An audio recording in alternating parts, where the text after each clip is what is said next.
Vamos allá, vais subiendo mientras os voy nombrando. Contamos con José María López Cerezo, presidente de la Asociación de Promotores y Gestores Públicos de Vivienda y Suelo de España. Con Teresa Marzo, CEO de Elix, gestora de inversiones inmobiliarias especializada en activos residenciales, en alquiler tradicional y usos alternativos de living. Rosa Gallego, que es CEO de QLiving, fue la directora técnica de Tectum Real Estate, y ambos vehículos dedican su actividad al desarrollo y gestión de activos residenciales de obra nueva destinados al alquiler con un perfil asequible. Coren Copelar es director internacional de Places for People. Tienen unas 250.000 viviendas en gestión, mayoritariamente con un régimen de alquiler social y asequible. Y por último, Javier Braza, cofundador y CEO de Lagum Living, que cuenta con una dilatada experiencia en el mundo del ámbito del real estate desde la perspectiva financiera. Os dejo con ellos.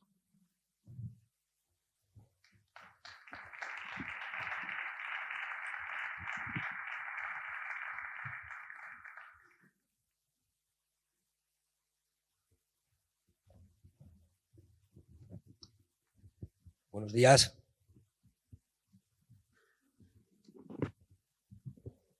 Construir más vivienda y más asequible. Ahí es nada. Ahí es nada.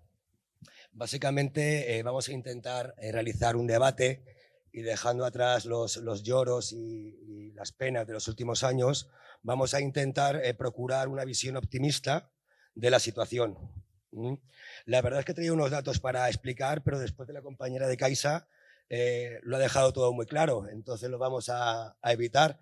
Básicamente llevan años construyéndose más hogares que fabricando vivienda.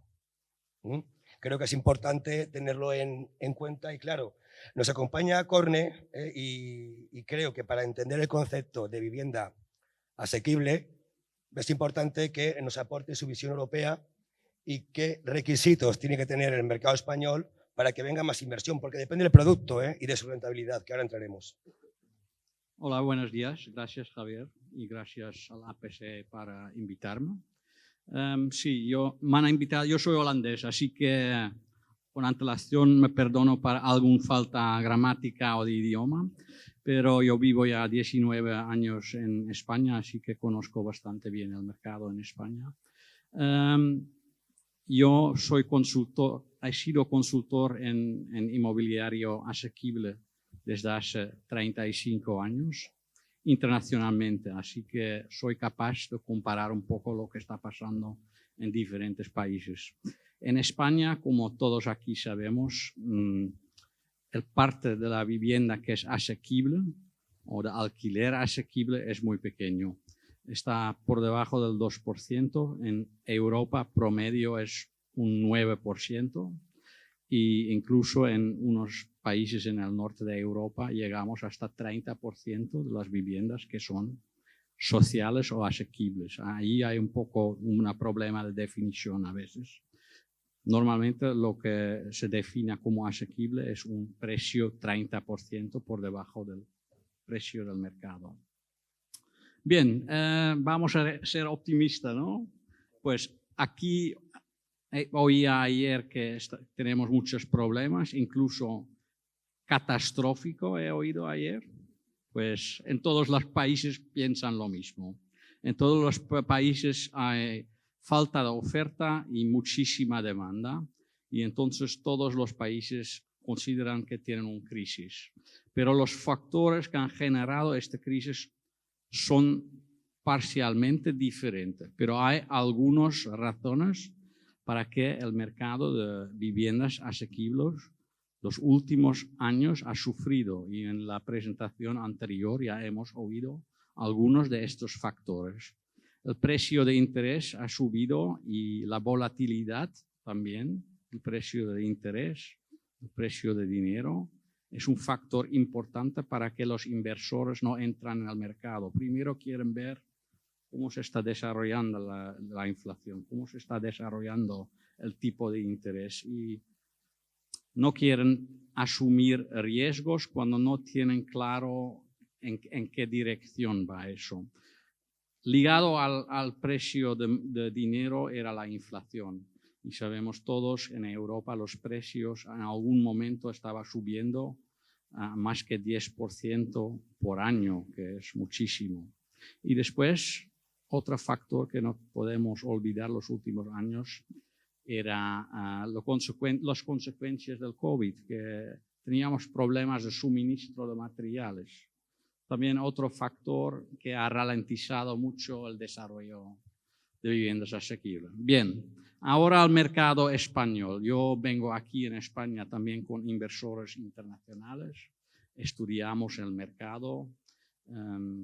La entrada de inversores internacionales podría ser muy superior, pero hay algunas cosas que les hacen dudar. Y les voy a mencionar ahora. Bueno, lo primero es que se lo ven bastante complicado el mercado español. Tenéis un gobierno central, pero el tema de vivienda es competencia de las comunidades autónomas. Ahora entraremos en ese tema. Seguro que vendrán las discusiones. Así que este es uno. Después todos... la cultura de vivienda también es algo que es diferente que en el norte de Europa. Yo he vivido aquí 18 años de alquiler, ahora he comprado desde hace un año, pero la reacción siempre era alquiler es tirar el dinero, es algo muy típico de aquí. Yo personalmente no estoy de acuerdo, pero es difícil cambiar la cultura. Corny, disculpa, tenemos 50 minutos y hay muchos temas que tratar. Vamos a procurar sintetizar. ¿Tengo 2 minutos más? Venga. Después, la infraestructura para gestionar y profesionalizar el sector. Hay pocas empresas grandes que gestionan viviendas. Finalmente, y después podemos entrar en los debates, y algo que es muy importante, hemos hablado mucho sobre la colaboración público-privado. Yo veo que esta colaboración está subdesarrollado. En otros países estamos acostumbrados a trabajar con los libros abiertos. Yo voy a hacer eso, voy a ganar esto, después hablas si los dos lados están satisfechos, si no, modificas el programa y ves que consigas un win-win situation. Tenía algunos temas más, pero tenemos poco tiempo, así que seguimos con el debate. Perfecto, Corny, muchas gracias. Este debate da para un congreso, es profeso. Bien, vamos a ver lo primero, las oportunidades del sector. Teresa, explícanos cómo lo ves y dónde podemos encontrar oportunidades de negocio. ¿Qué tipología de producto? ¿Vale? ¿Qué soluciones habitacionales? Y luego, Rosa, entraremos en tema de rentabilidades. ¿Qué criterios tiene que cumplir para que al equity le salgan los numeritos? Buenos días. Bueno, para desarrollar más volumen de vivienda asequible es necesario, pues, por una parte, como hablábamos ayer, ¿no?, atraer capital internacional. O sea, esto yo creo que se nos tiene que grabar a fuego, porque realmente el volumen de viviendas necesario, que estamos cifrando en 500.000, 600.000 viviendas, se va a incrementar con los datos cada Judith. 330.000 nuevos hogares en los próximos años. Esos nuevos hogares van a estar compuestos por trabajadores que van a venir como mano de obra. Es decir, el poder adquisitivo van a encajar dentro del nicho de vivienda asequible. Por tanto, es fundamental que realmente todos tomemos conciencia de esta situación y que trabajemos juntos para conseguir atraer ese capital internacional, ¿no? Porque para ese volumen de viviendas de 500.000, 600.000 es que necesitaríamos más de 100.000 millones de euros, ¿vale? Ayer hablábamos del ICO, que ha puesto 4.000, que las entidades financieras han financiado 11.000, 12.000. Es que necesitamos muchísima más volumen de inversión, ¿vale? Entonces, el capital internacional aquí es un agente que entra nuevo en nuestro sector de promoción de vivienda, porque hasta ahora, como bien hemos visto, veníamos de un mercado donde prácticamente el 100% de la promoción que se hacía era para build to sell. Entonces, había un promotor y un comprador. Fin. Aquí empiezan a aparecer nuevos agentes, ¿no? Y un negocio más de flujos de caja y más a largo plazo. Entonces, tenemos que reposicionarnos, ¿vale? En esa situación nueva. Y luego también tenemos que ver realmente qué es la vivienda asequible. Correcto. O sea, Lo más importante. Claro, estamos ahora en un prueba y error, ¿no? Pero bueno, los primeros planes de vivienda que se han desarrollado con los concursos de colaboración público-privada, pues si habéis visitado y habéis tenido la oportunidad de visitar alguna de las promociones que se han desarrollado, que ya se están empezando a entregar, es que muchas veces la calidad es superior a la de la vivienda libre. O sea, tenemos piscina, tenemos seguridad 24 horas. Domótica. Domótica. Temas de sostenibilidad no voy a entrar porque eso ya es un must y ahí no podemos, ¿no? Volver atrás. Y además también yo creo que la tecnología, ¿no? Está avanzando mucho para que los precios también pues, se ajusten, ¿no? O sea, las placas fotovoltaicas que estamos poniendo en todas nuestras promociones hace unos años pues eran una barbaridad y ahora pues es que se han reducido prácticamente a un 10% del precio de hace un par de años, ¿no? Entonces todo esto está evolucionando muy favorablemente, pero no solo es la calidad del producto, que tenemos que revisarlo, porque realmente en una vivienda asequible necesitamos piscina, sería deseable, pero es que lo más importante es que haya capacidad de pago de esas rentas. Correcto. Y cuando tú estás incrementando los costes operativos, porque esa piscina necesita un socorrista, necesita un mantenimiento, todo esto son costes operativos que al final paga el cliente, no lo perdamos de vista, ¿no? Entonces, bueno, yo creo que estos temas pues hay que también repensarlos y hacer planteamientos que realmente pues pongan oferta en el mercado y que faciliten, ¿no? La solución. Las plazas de garaje, 3/4 de lo mismo. O sea, la normativa de los distintos ayuntamientos te obligan a unas dotaciones mínimas de plaza de garaje que muchas veces te inviabilizan el proyecto porque te incrementan el coste de construcción una barbaridad, porque tienes que poner 1,5 o 2 plazas de garaje por vivienda, cuando estamos diciendo que las viviendas cada vez son más pequeñas. Es decir, si ahora hacemos viviendas de 70 metros, me va a requerir mucha más dotación. José María, toma nota. Ya abordaremos en breve lo que opina Corne de la colaboración público-privada, lo que estás diciendo, Teresa, sobre el tema de los pliegos. Y José María, ¿cómo ves tú esa colaboración público-privada? Pero primero quiero la opinión de Rosa. Tiene un capital intenso y quería saber, sobre la misma pregunta, ¿qué opinión tienes? Y que metas un poco, un toque de cómo eres tú, de realidad. ¿Cómo soy yo?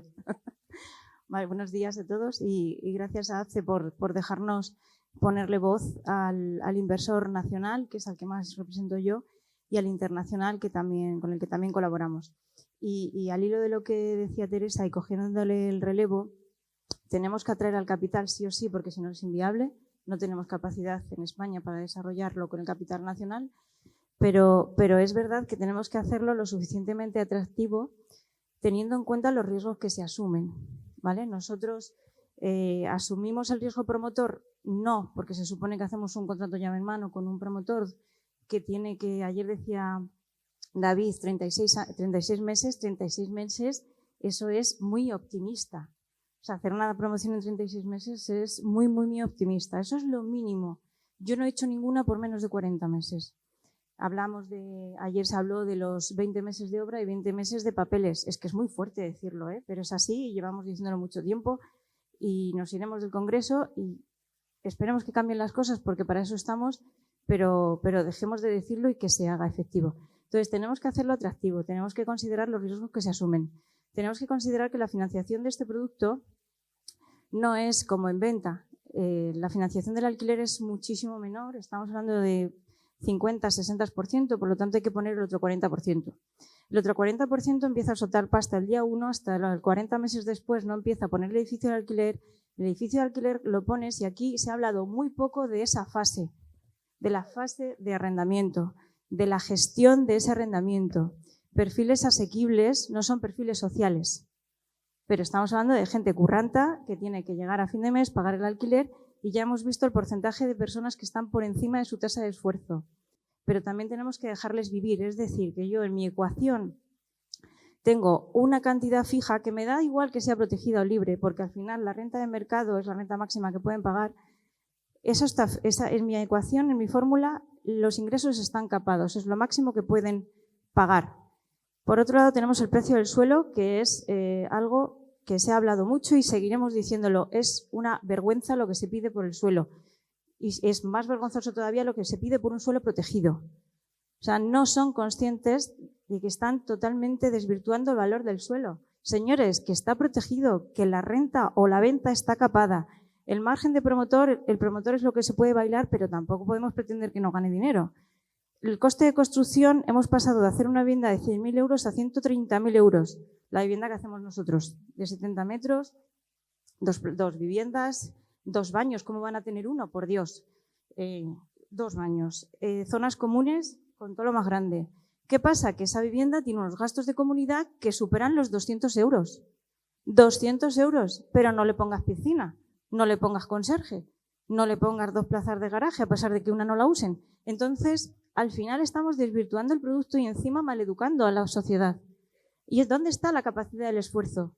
¿Dónde está la cultura del esfuerzo?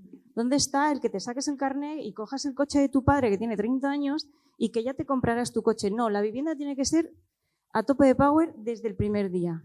No, señores, vamos a emanciparnos y vivir en algo que hacemos un producto de verdad, de lujo. Aquí tenemos unos promotores que trabajan con nosotros, bueno, que van a trabajar, y hemos diseñado una vivienda de puta madre, pero sin piscina y sin conserje, porque no da.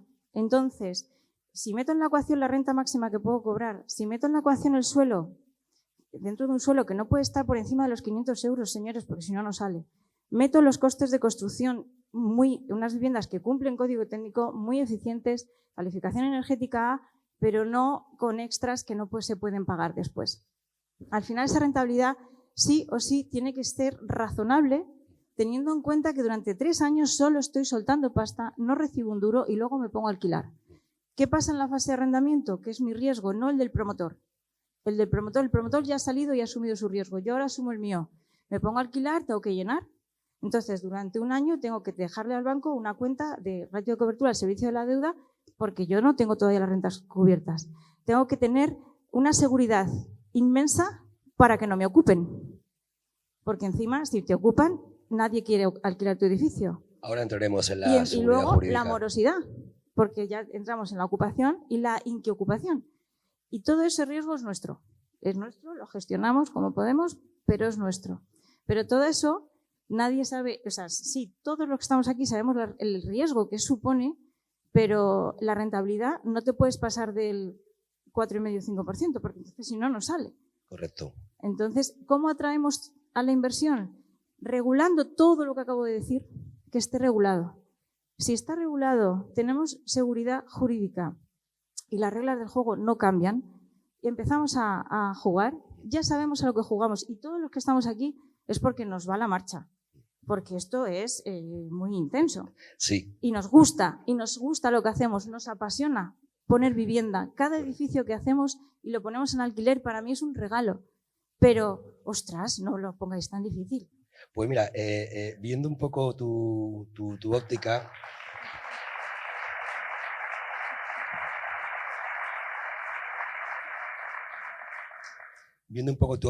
retomamos el tema de la colaboración público-privada y después vamos a hacerlo con la seguridad jurídica, como bien dices. Tú, Corne, has comentado que ves esa colaboración muy primaria. Yo quiero ver la visión de José María, que nos arroje un poco de luz. Él está en la administración y tiene la óptica desde todos los ángulos. José María.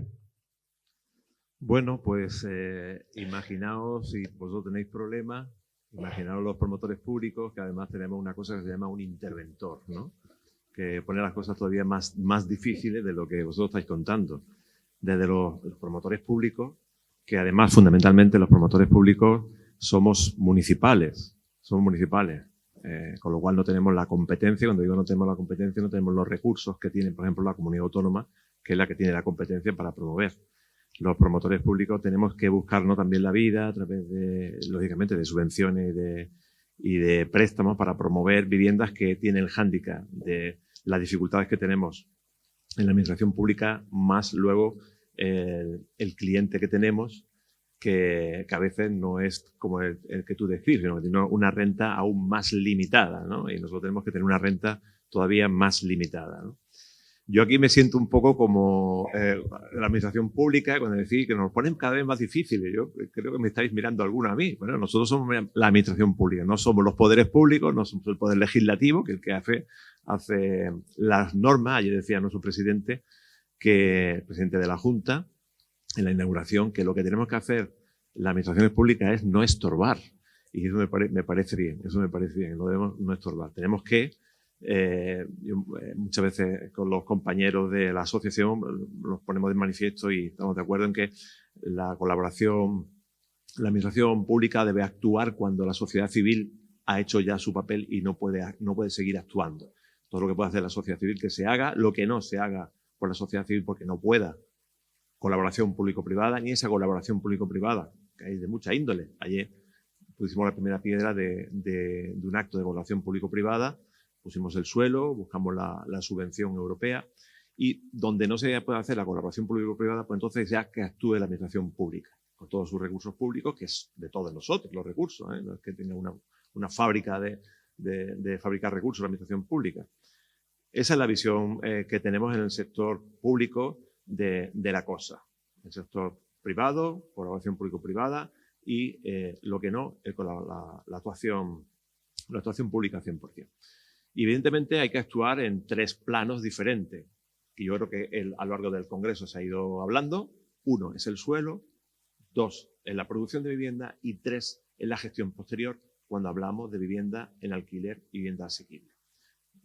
Hablando de vivienda asequible no quiero, permítame este paréntesis, la vivienda asequible viene definida en la magnífica ley de vivienda estatal que tenemos vigente. Habla que la vivienda asequible es aquella que el esfuerzo familiar para pagar la renta, la hipoteca o la renta de alquiler, más la comunidad y los suministros básicos, no debe superar el 30% de sus ingresos familiares, ¿no? Ahí viene esa definición. Luego, claro, ese 30% de sus ingresos familiares, nosotros aquí en Andalucía lo tenemos dividido en 3 regímenes. El especial, hasta ingresos de 3 veces el IPREN, el general, hasta 4 veces el IPREN, 5,5 para el precio limitado, ¿no? Podemos alcanzar hasta el 7% si no se alquilan las viviendas del precio limitado a familias con 5,5 quedan vacantes, podemos llegar hasta el 7%, ¿no? Y hay que actuar en estos 3 planos, lo que yo quiero decir, y siempre en colaboración público-privada. Creo que es una fórmula positiva, mientras se pueda, se debe hacer. Y a nivel del suelo, colaboración público-privada también debe existir, no solamente en la producción de vivienda, ¿no? Como hemos puesto de manifiesto a través de los derechos de superficie, en parcelas públicas. Hay que movilizar todo el suelo público disponible, hay que movilizarlo a canon cero, si es posible, en derechos de superficie en las concesiones demaniales, y cuando sean ventas, como por ejemplo ahora nosotros en Málaga hemos hecho una operación de permuta de suelo por cosa futura. José María, disculpa, ¿tú consideras realmente una operación en permuta colaboración público-privada, un concurso de enajenación? ¿Tú lo consideras? Sí. Yo sé que tú no lo consideras, pero yo sí lo considero. Porque podíamos haberlo hecho la subasta, con lo cual probablemente se hubiese quedado desierto. Hemos hecho el esfuerzo de hacer una valoración del suelo lo más limitada posible que nos permitía la ley. Reformas que son necesarias hacer, una de ellas, por ejemplo, yo cuando hablaba de los diferentes planos quería hablar que hay que hacer reforma en el suelo, hay que hacer reforma en la producción de vivienda, hay que hacer reforma en la gestión de los parques, ¿no?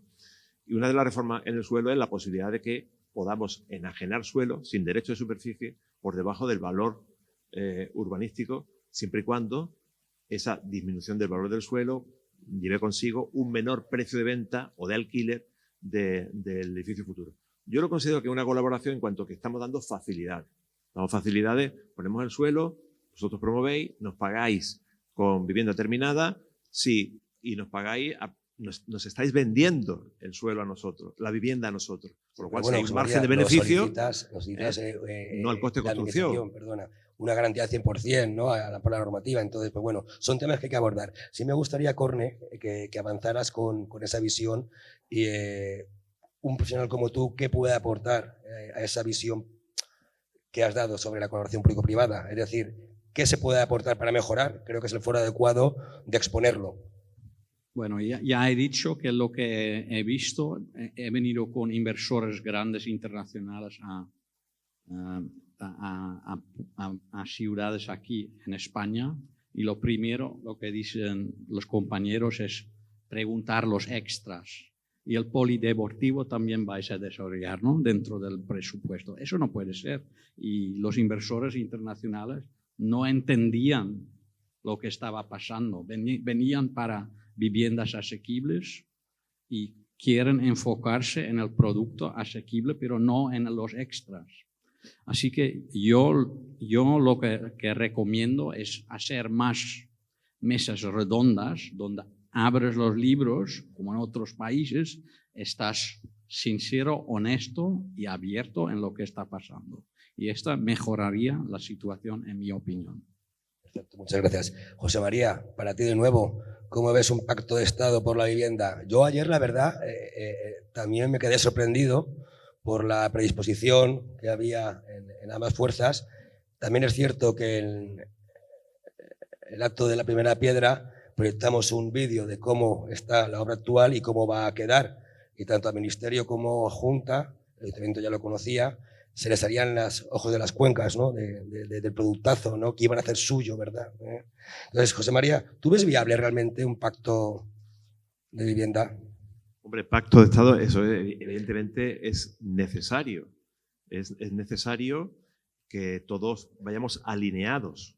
Y es necesario que todos estemos alineados porque lo que hay que hacer son reformas. El pacto de Estado quiere decir dos cuestiones. Una, reformas, y dos, hay que aportar recursos públicos.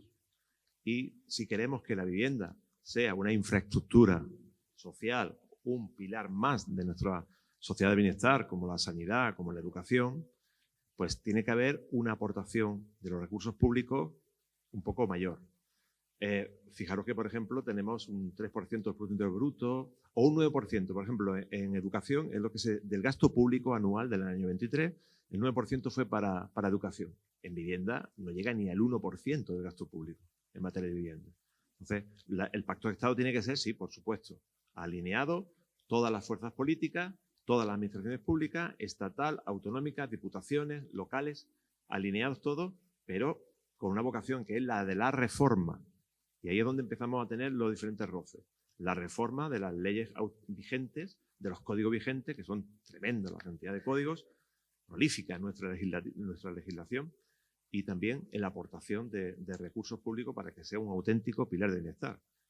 Sí, pero claro, ahí es donde está la dificultad. Hay que poner dinero. Gracias, José María. Teresa. Perdona, y luego, sería súper deseable un pacto de Estado en materia de vivienda. Estoy totalmente de acuerdo con José María. Realmente, tal y como estamos viendo, lo veo complicado porque se ha politizado muchísimo y ahora está absolutamente polarizado, ¿no? Pero bueno, igual que se defiende, ¿no?, el artículo 47 de la Constitución española, que es el derecho a una vivienda digna, tiene que defenderse el artículo 33 de la Constitución española, que es el derecho a la propiedad privada. Entonces, toda la seguridad jurídica necesaria para la explotación posterior y las operaciones de esas viviendas,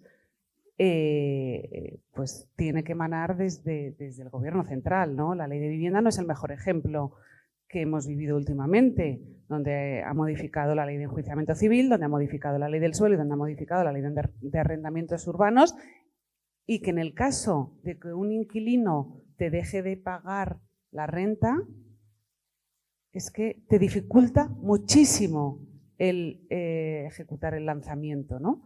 Entonces, claro, esto no facilita el poner y el atraer ese capital, ¿no?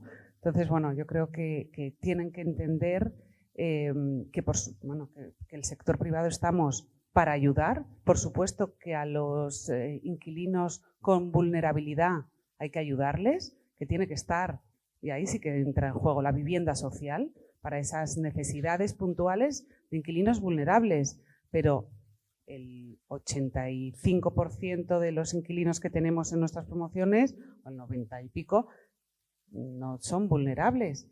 Entonces, es muy importante dar esa seguridad jurídica, que si dejan de pagar, que tú tengas el derecho a la propiedad privada y que puedas ejecutarlo inmediatamente. Porque, como bien ha explicado Rosa, el leakage que se produce en una promoción desde tus rentas brutas a tus rentas netas tienen muy en cuenta toda los impagos, ¿no? Correcto. Entonces, es clave poder tener el control sobre este aspecto. Pues enlazando con tu reflexión, Rosa, la diferenciación vivienda asequible, vivienda social, luego iré otra vez contigo, José María, ¿podemos conceptuar y equiparar la vivienda asequible a las necesarias infraestructuras sociales? ¿Tú qué opinas? Pues que ahora mismo nosotros estamos para cubrir un segmento de la población con la vivienda asequible y la vivienda social está para cubrir otro segmento de la población. Como decía José María, un poco al final hay que medir y nuestra vara de medir es el IPREM y por debajo del 3,5 IPREM, que se puede considerar perfil social, 3,5, nosotros lo que hacemos, el tope por arriba para la vivienda limitada está en el 7,5 IPREM. Es verdad que sales de ciertas comunidades y vas a otras y esa medida del IPREM va bajando, va subiendo. Entonces, el perfil, la vivienda social tiene que estar asociada a las entidades públicas. O sea, las entidades públicas son las que tienen que desarrollar y gestionar al inquilino social, que es por debajo de ese 3,5 IPREM. Por encima de ese 3,5 IPREM hasta ese 7,5 IPREM estaría un poco el rango de asequibilidad y por encima de 7,5 pues ya ese rango libre, ¿no? Son perfiles totalmente distintos y se gestionan de diferente manera. Si la administración pública tiene un perfil social y tiene impagos y tiene morosidad y demás, pues al final tendrá que hacer su gestión que tenga que hacer con ese perfil vulnerable, pero dudo mucho que pueda desahuciar. Pero cogiendo también el relevo de Teresa con el tema de la propiedad privada, o sea, el pacto de Estado es un canto celestial, pero perdonadme, yo creo, y soy muy joven, yo no lo voy a ver, porque es imposible que con la bicefalia que tenemos ahora mismo de mentalidad, es imposible que se pongan de acuerdo y más cuando hay exigencias sobre una ley de vivienda que nos vuelve otra vez a retorcer el pescuezo con el tema de los inquilinos y demás. Nosotros tenemos que justificar la vulnerabilidad del inquilino que no paga. Yo tengo un 2%, o sea, dentro de la morosidad, un 2% es vulnerable. El 98% no paga porque no le da la gana. ¿Pero por qué? Porque no pasa nada. Se puede tirar ahí 12 meses, 16 meses hasta que se produce el lanzamiento, después sale porque es desahuciado y le consideran que no puede pagar y ya está. Y no pasa nada, pero yo ahí me he estado 16 meses alojando a un inquiocupa. Entonces, tenemos que diferenciar eso. Nosotros, la mayoría de nuestros inquilinos pagan, ¿eh? O sea, también os digo, la mayoría de la gente paga a fin de mes y aunque no pueda ir al cine o tomarse una copa, paga. Pero esa parte estamos totalmente vendidos y al inversor le asusta mucho la ley de vivienda. Le asusta mucho que nosotros tengamos que justificar la vulnerabilidad. Le asusta mucho que nosotros tengamos que tener y asumir la morosidad. Y no entiende, y eso él me dará razón, no entiende que no podamos hacer nada.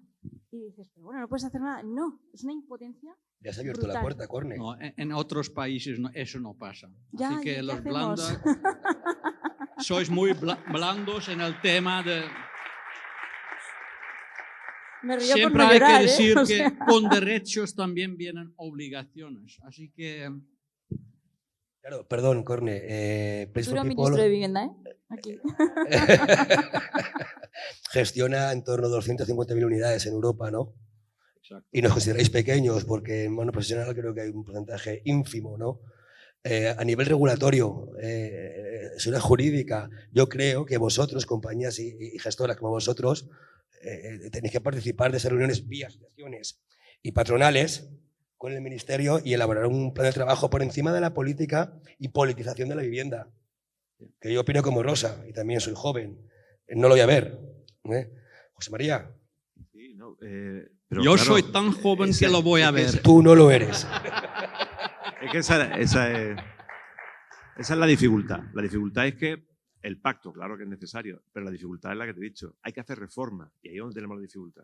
Nos ponemos de acuerdo, todas las administraciones públicas, todos los poderes públicos se ponen de acuerdo. Sí, pacto.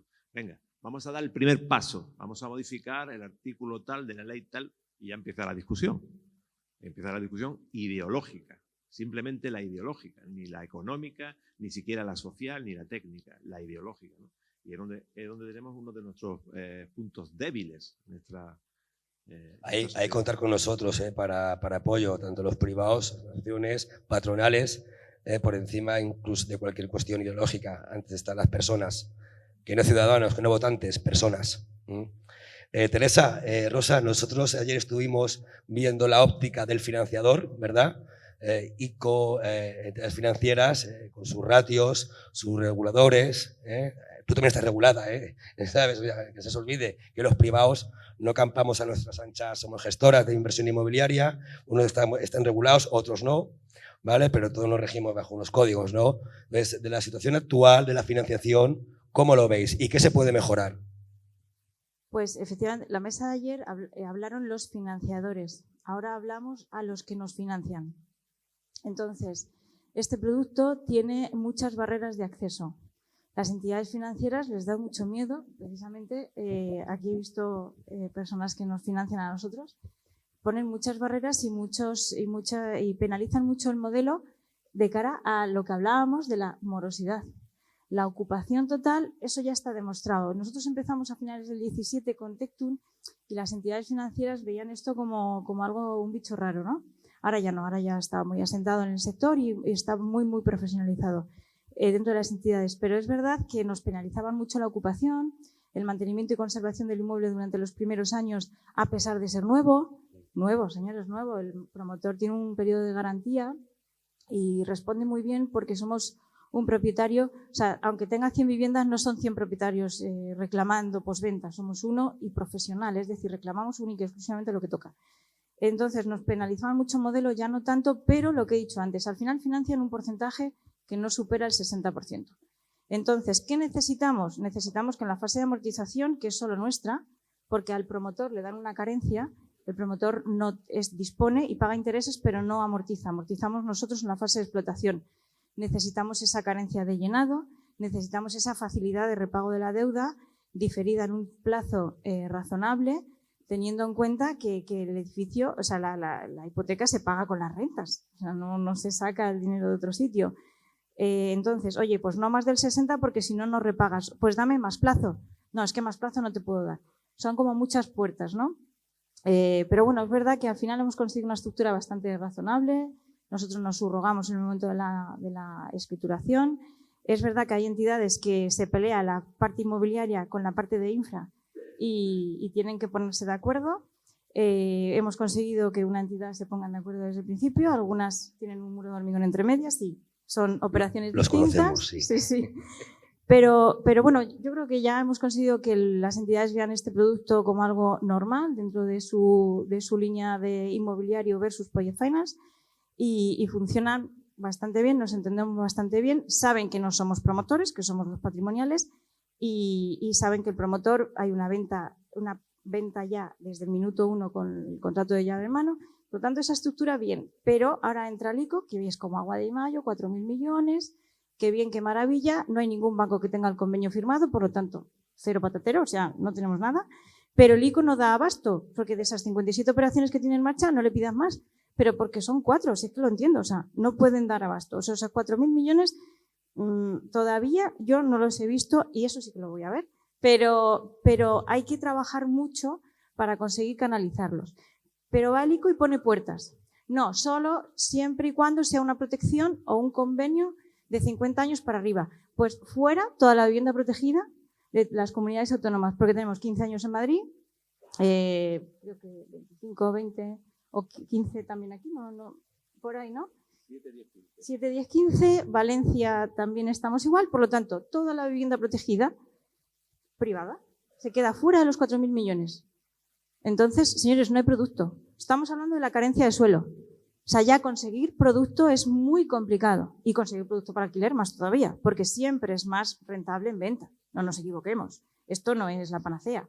Entonces, resulta que conseguir producto es muy difícil.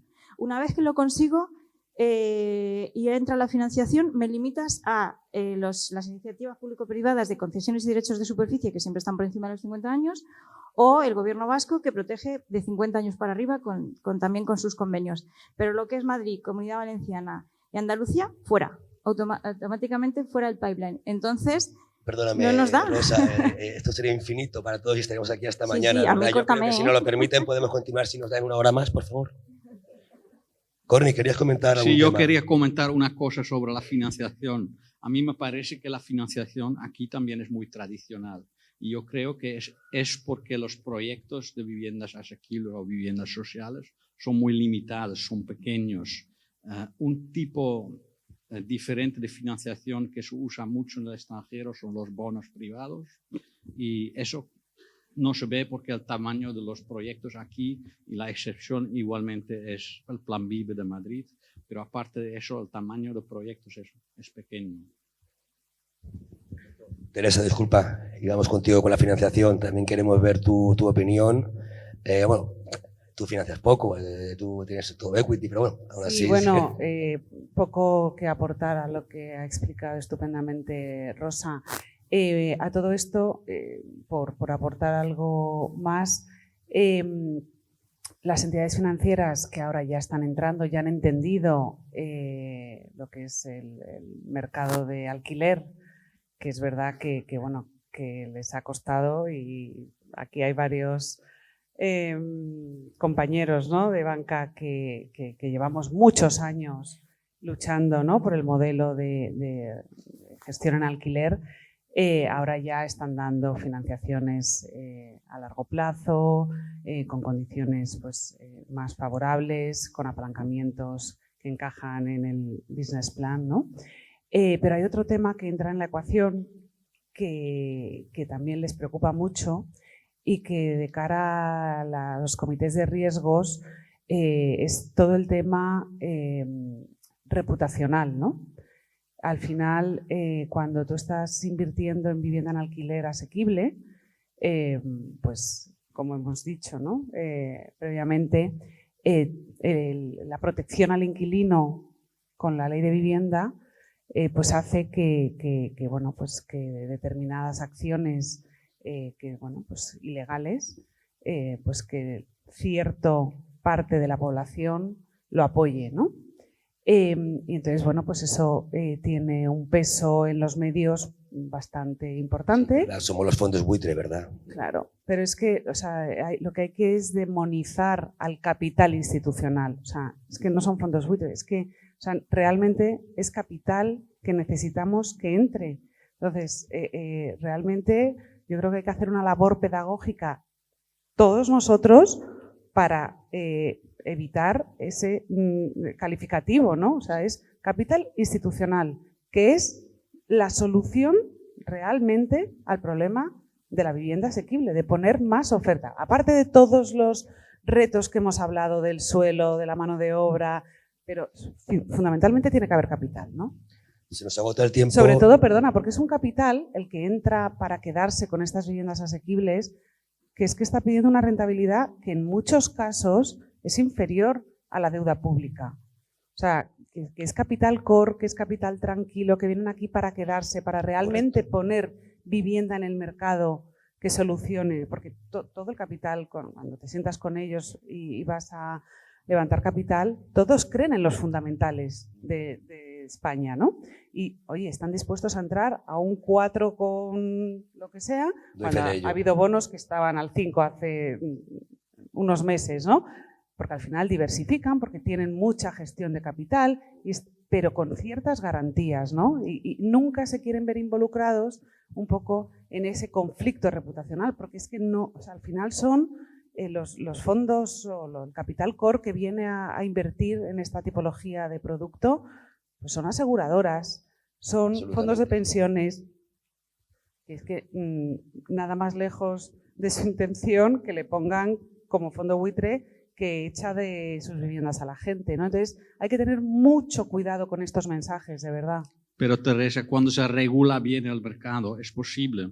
Es que en Inglaterra existe un modelo donde hay empresas sin ánimo de lucro, que son fundaciones mayoritariamente, pero también hay for-profit, que hay empresas comerciales que quieren, pero están regulados exactamente lo mismo. Así que mientras cumplen todas las regulaciones, están libres para entrar en el mercado y funciona. Y en Inglaterra también necesitan este capital.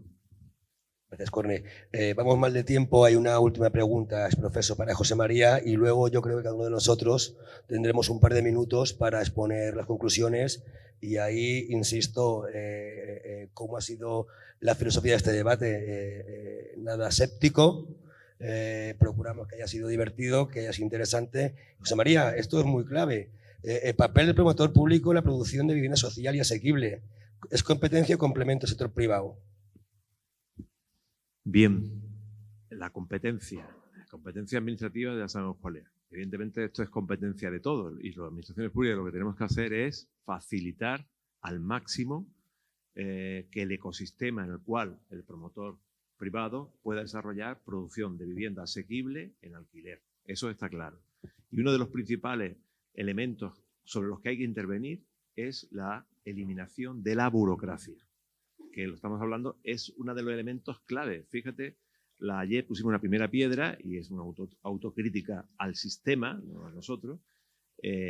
Esa primera piedra de ayer, año 24, nace de un Real Decreto del 21, el 853 del 21, que se convocó, hizo una convocatoria por parte de la Comunidad Autónoma en marzo del 22, se resolvió en diciembre del 22, hicimos nosotros una convocatoria local en enero del 23, se resolvió en agosto del 23, firmamos el derecho de superficie del 23, luego viene el proyecto, las licencias, o sea, 3 años de papeleo para poner la primera piedra. Eso se llama burocracia y eso es lo que tenemos que... Y ahí hay un elemento importante de colaboración público-privada que hay que poner de manifiesto, que es la posibilidad de que las licencias, las autorizaciones, se hagan a través de empresas certificadoras.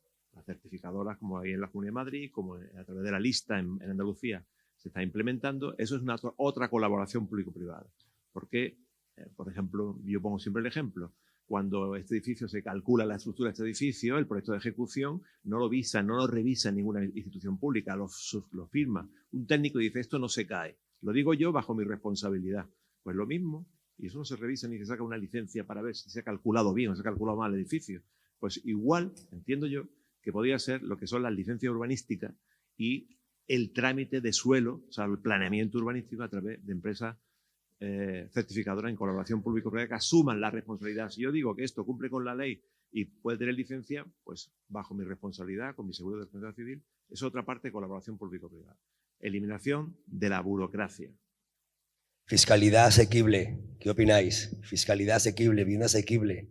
Se pagan muchos impuestos. Portugal recientemente ha bajado el IVA. Aquí no estamos haciendo nada al respecto. Tasas y CIOs, una barbaridad. Al final la impresión es que hablamos mucho, pero el propio estamento busca un equilibrio complejo y ese tipo de normas son fáciles de modificar. Dicho esto, empezamos con un par de minutos, por favor, por ponente. Empezamos con Corne. Gracias. Yo soy muy optimista, Javier. Veo aquí en el sector público y el sector privado mucha gente con ganas. Lo que falta un poco es voluntad y más coraje para moverlo. Pero se vive muy bien en España y debemos... Mejor en Málaga, ¿verdad? Debemos a la gente en la calle que nosotros aquí nos esforzamos para que estos también tengan acceso a una vivienda digna para un precio razonable. pues cogiendo el hilo de él, tenemos esa responsabilidad de ponernos a trabajar, seguir trabajando para poner la vivienda, pero sí que también necesitamos que el sector nos vea sin pico y sin alas, porque tenemos una fama, creo que mal fundada, que estamos aquí solo para especular y demás, y que si sube la vivienda es por culpa nuestra, y me gustaría dar un toque a construir más vivienda y más asequible también para venta, para ese promotor privado que hace vivienda asequible, que es necesaria, muy necesaria, y que aquí hay bastantes con mucha experiencia en vivienda protegida, que es más o menos equiparable, o sea, conceptualmente es la vivienda asequible, y dentro de las variables que es suelo, construcción, gastos necesarios, beneficio y valor de venta tasado, que para eso está protegido, señores, el suelo, lo siento, hay que hacer algo con ese precio de suelo, insisto, porque si no, tampoco se va a poder hacer vivienda asequible para venta. Y también, de hecho, hay mucho más público que quiere comprar que quiere alquilar. La necesidad del alquiler es porque no tengo dinero para comprar, pero hay muchísima gente que quiere comprar y tampoco puede. Entonces, para mí, también lanzar ese mensaje al promotor privado que se arriesga a hacer vivienda protegida para dar ese servicio a la sociedad de hacer vivienda asequible en venta, pero con estos precios de suelo, ostras, es que es muy difícil. Y no van a un margen desorbitado. Tienen 2 líneas de negocio o una, pero normalmente tienen 2 líneas de negocio, libre y protegida, y saben que la libre tiene un margen y la protegida tiene otro. Es decir, que todos los que estamos aquí sabemos las cifras, pero la variable suelo es que es de verdad lo que te desvirtúa. Bueno, es lo que te marca el semáforo rojo o semáforo verde. Gracias, Rosa. Teresa. Pues yo no desespero y yo abogo por un pacto de estado de vivienda. O sea, como dijeron ayer los distintos grupos políticos, una alianza de país, ¿no? Estamos viendo, y hay que adelantarse a las corrientes migratorias, ¿no? que van a venir. Hay que poner solución desde ya. Y para eso es necesaria la colaboración de los distintos partidos políticos, de las distintas administraciones públicas, tanto a nivel Estado como a nivel comunidades autónomas, como a nivel ayuntamientos, y también de la sociedad, ¿no? que entienda la necesidad de este pacto de Estado sin que esté politizado, ¿no? Igual que se han hecho en otros pilares, ¿no? de la sociedad del bienestar, como bien ha dicho José María, ¿no? En pensiones tenemos el Pacto de Toledo. Se revisa, se habla, se discute, pero hay un eje principal, ¿no? ¿Por qué no podemos conseguirlo en la vivienda? Bueno, estamos motivadísimos. José María. Bien, yo creo que se abre una ventana de oportunidades, ¿no? La vivienda está en la agenda política de todo el mundo y eso es una ventana de oportunidad que hay que aprovechar. Y hay que aprovechar pues, para aumentar la colaboración y la coordinación entre administraciones públicas, la colaboración público-privada, efectivamente ponerla en marcha, ayer la pusimos en marcha, continuar con ese modelo, el incremento de la participación del sector público institucional y protegerlo, el sector privado institucional, de promoción de vivienda de alquiler, asignación de recursos públicos suficientes, hemos hablado que hay pocos recursos públicos, reforzar la seguridad jurídica y la iniciativa de grandes reformas, ¿no? Dentro de la ventana de oportunidades que se abre de que está en la agenda de todos la vivienda. Pues muchas gracias a todos. Yo solamente tengo que decir una frase que es despolitización de la vivienda. Todo momento que esto no cambie, seguiremos igual, en mi humilde opinión. Gracias a todos y a vosotros.